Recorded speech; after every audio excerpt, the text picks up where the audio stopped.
दोस्तों जैसे कि हम सब जानते हैं कि चंद्रयान 2 मिशन में हमें बाधा आई। लैंडर विक्रम चांद पर उतरने ही वाला था कि हमारा उससे संपर्क टूट गया था। बहुत कम उम्मीद थी कि विक्रम लैंडर को हम वापस ढूंढ पाएंगे, लेकिन इसरो के वैज्ञानिकों ने रात दिन प्रयास किए और इस पूरे चैप्टर में अभी हीरो की भूमिका निभा रहा है ऑर्बिटर। जी हाँ दोस्तों, ऑर्बिटर ने बीते दिन ही विक्रम लैंडर को ढूंढ निकाला है। इसरो को पहले से ही पता था कि यह मिशन इतना आसान नहीं है, इसलिए उसने ऑर्बिटर को फुल्ली लोडेड बनाया था। इनफैक्ट ऑर्बिटर में ही वैज्ञानिकों ने सबसे ज्यादा पेलोड इंस्टॉल किए थे। Synthetic aperture radar, high resolution camera और स्पेक्ट्रोमीटर्स, ये सारी तकनीकें ऑर्बिटर में मौजूद है। ये ऑर्बिटर एक साथ 10 बाय 10 किलोमीटर के एरिया को आसानी से छान सकता है। ये ऑर्बिटर आसमान से चांद की सतह पर 1.8 फीट की ऊंचाई वाली किसी भी चीज की बारीकी से तस्वीर ले सकता है। और इन्हीं सब टेक्निक्स के साथ ऑर्बिटर विक्रम लैंडर को लगातार ढूंढ रहा था और फाइनली उसे सफलता मिली भी। ऑर्बिटर ने चांद के साउथ पोल में ही विक्रम लैंडर को ढूंढ निकाला। फिलहाल चांद पर विक्रम लैंडर की लोकेशन क्या है? इसरो के अनुसार विक्रम लैंडिंग वाली जगह से 500 मीटर की दूरी पर पड़ा है, यानी कि एग्जैक्ट लोकेशन से लगभग आधा किलोमीटर दूर। लैंडर चांद के साउथ पोल में ही पड़ा है और तस्वीर से लगता है कि शायद उसका ज्यादा नुकसान नहीं हुआ है, पर पूरी जानकारी तो हमें उसके साथ कांटेक्ट होने के बाद ही मिल सकती है। ऑर्बिटर के कैमरे ने विक्रम की थर्मल तस्वीर ली है और फिलहाल हमारे वैज्ञानिक ऑर्बिटर के थ्रू विक्रम लैंडर के साथ संपर्क साधने का प्रयास कर रहे हैं।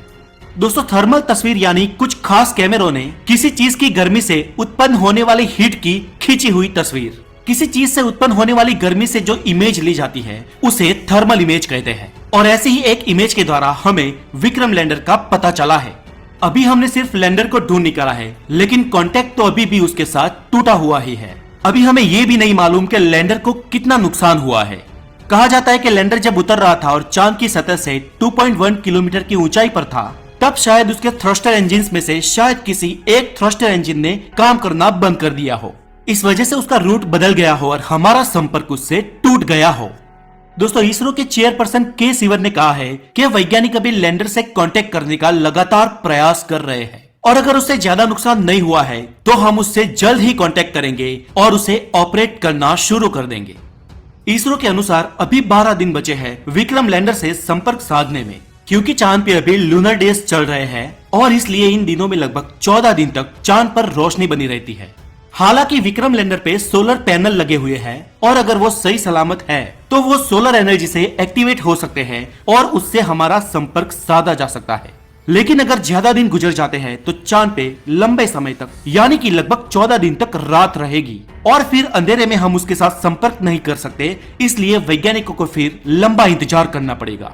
और अगर ऐसा होता है तो भी दोस्तों घबराने की कोई बात नहीं, क्योंकि उस 14 दिन के बाद भी हम विक्रम लैंडर के साथ अगर वो सही सलामत है तो संपर्क साध सकते हैं। क्योंकि अंधेरा हो या उजाला, वो जिस हालत में भी पड़ा है वो उसी हालत में सही सलामत पड़ा होगा, क्योंकि चांद पर वैक्यूम है। वहां पर ना कोई आंधी आती है, ना तूफान आता है, ना कोई हवा चलती है और ना कोई जियोग्राफिकल एक्टिविटीज होती है। इनफैक्ट वहां पे इतना वैक्यूम है कि नील आर्मस्ट्रांग के पांव के निशान भी अभी भी वहां बरकरार है और अगले करोड़ों सालों तक रहेंगे। और दोस्तों आज के लिए इतना ही। अगर आप नए हैं तो धन नॉलेज को जरूर सब्सक्राइब करें। अपना बहुत सारा ध्यान रखें। Be safe, take care.